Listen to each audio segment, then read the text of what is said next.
BL Meena, associate professor Sanskrit. इस online class के माध्यम से आज आपके साथ कृतार्जुनीय महाकाव्य के प्रथम सर्ग में क्रात के कथनों में दुर्योधन की शासन व्यवस्था पर चर्चा करते हैं। दुर्योधन ने छल और कपट के माध्यम से हस्तिनापुर की राजधानी को युधिष्ठिर से छीन लिया। युधिष्ठिर द्वैतवन में निवास करता है और वहाँ से वह दुर्योधन की शासन व्यवस्था को जानने के लिए एक क्रात, वनेचर, गुप्तचर जो उसका विश्वसनीय है उसे दुर्योधन के राज्य में भेजता है। वह वनेचर दुर्योधन की संपूर्ण शासन व्यवस्था को जानने के उपरांत युधिष्ठिर के पास आता है और उसकी शासन व्यवस्था के विषय में विस्तार से बताता है। वनेचर सर्वप्रथम स्वयं के कर्तव्य के विषय में युधिष्ठिर को बताता है कि एक गुप्तचर के क्या कर्तव्य होते हैं। एक गुप्तचर स्वामी का नेत्र होता है और उसका यह दायित्व बनता है कि वह अपने स्वामी को यथार्थ विषय वस्तु से अवगत कराए।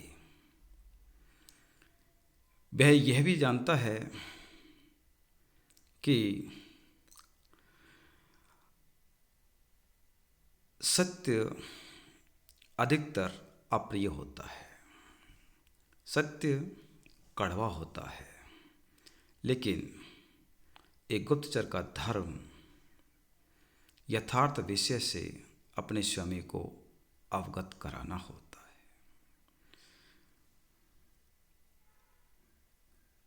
गुप्तचर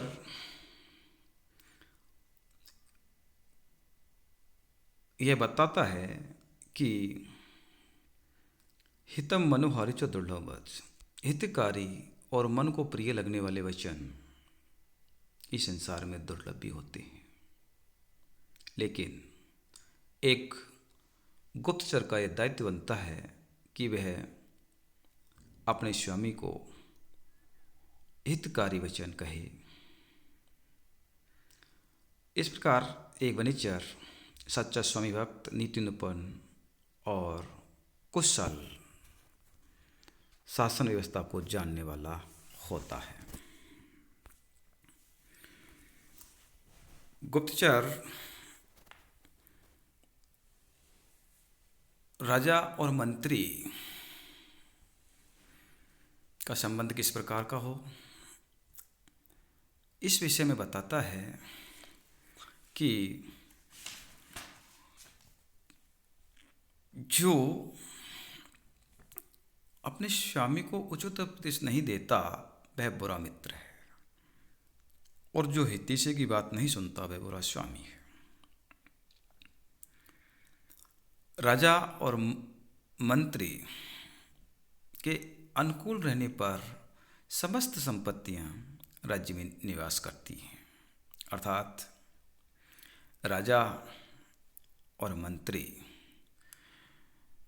एक दूसरे के अनुकूल होने पर, एक दूसरे के हितैषी होने पर ही उस राज्य में समस्त संपत्तियां प्राप्त होती हैं।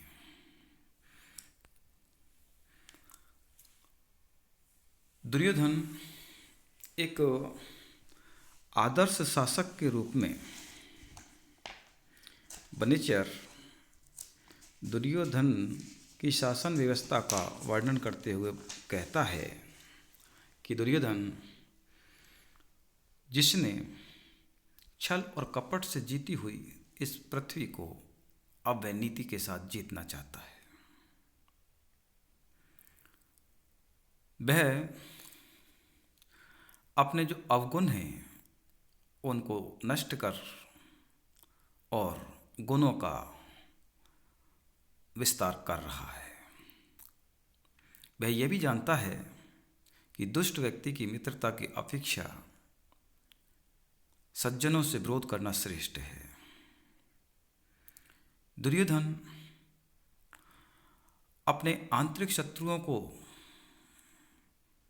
जीत करके, अर्थात काम, क्रोध, लोभ, मोह, मद, मात्सर्य, ये मनुष्य के जो आंतरिक शत्रु हैं उनको जीतकर मनु के द्वारा बताए गए मार्ग के अनुसार वह अपने पुरुषार्थ को बढ़ा रहा है।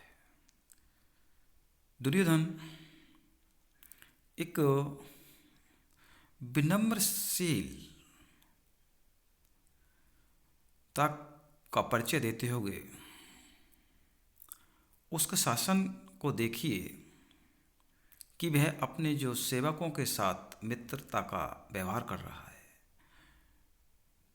और मित्रों को अपने बंधुजन, भाई, पुत्र के समान व्यवहार कर रहा है और अपने बंधुजनों को ऐसा प्रतीत करा रहा है कि जैसे कि शासन वही कर रहे हैं, दुर्योधन शासन नहीं करता।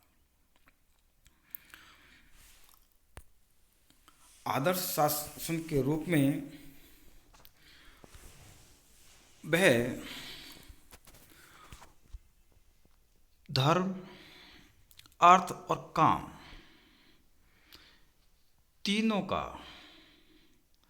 इस प्रकार से आचरण कर रहा है जैसे कि तीनों मिलकर के एक हो गए। वह धर्म, अर्थ, काम तीनों को मित्र बना रहा है। वह योग्यता का मूल्यांकन करके ही लोगों का विशेष प्रकार से आदर सत्कार कर रहा है। इस प्रकार की जो वह दुर्योधन की आचार विचार देखने को प्रतीत होते हैं।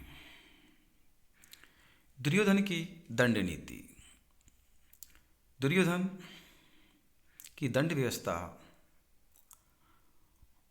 इस प्रकार की है कि वह शत्रु और पितृ में कोई अंतर नहीं करता। अगर शत्रु अपराधी है तो उसके अपराध के अनुसार ही दंड मिलेगा। अगर पुत्र भी अपराधी है तो उसके प्रति पुत्र मोह को नहीं दिखाएगा और उसे भी शत्रु के समान ही दंड देगा। इस प्रकार की उसकी दंड नीति देखने को प्राप्त होती है। दुर्योधन की भेद नीति। दुर्योधन कूटनीति का विशेषज्ञ है और वह अपने चारों ओर के शासकों की संपूर्ण शासन व्यवस्था को जानने के लिए वह गुप्तचर भेजता है और वहाँ से उनकी शासन व्यवस्था को जानता है और उन्हें उन गुप्तचरों को उनके कार्य के लिए उचित प्रतिफल देता है। दुर्योधन के राजभवन का वैभव।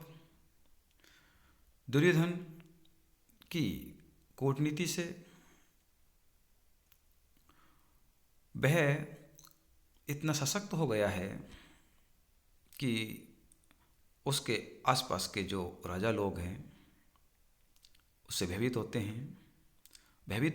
हैं और उसके राज दरबार में अश्व, गज और अन्य उपहार स्वरूप विविध प्रकार की सामग्रियाँ देते हैं और हर प्रकार से उसके वैभव को बढ़ाने के लिए हर समय तत्पर रहते हैं। दुर्योधन की कल्याणकारी योजनाएं हैं। दुर्योधन अपने राज्य में कल्याणकारी कार्य करता है। कल्याणकारी कार्य के रूप में वह कुएं, तालाब, बावड़ी इत्यादि खुदवा करके वह अपने जो लोगों को इंद्र के अधीन नहीं रखता और वहाँ पर कृषक बिना इंद्र की कृपा के फसल को उपजाते हैं, अर्थात वे इंद्र की कृपा के अधीन न रह करके दुर्योधन की कृपा पर ज़्यादा आश्रित हैं। इस प्रकार के कल्याणकारी जो कार्य उस दुर्योधन के द्वारा किए जाते हैं। दुर्योधन की गुप्तचर नीति, वह अन्य राज्यों की शासन व्यवस्था को जानने के लिए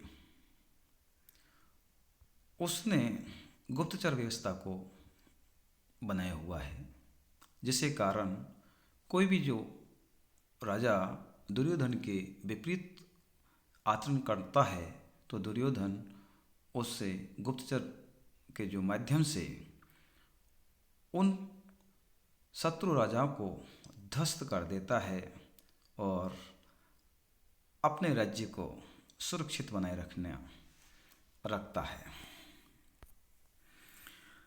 दुर्योधन का भय। दुर्योधन समस्त भूमंडल पर बिना किसी प्रकार के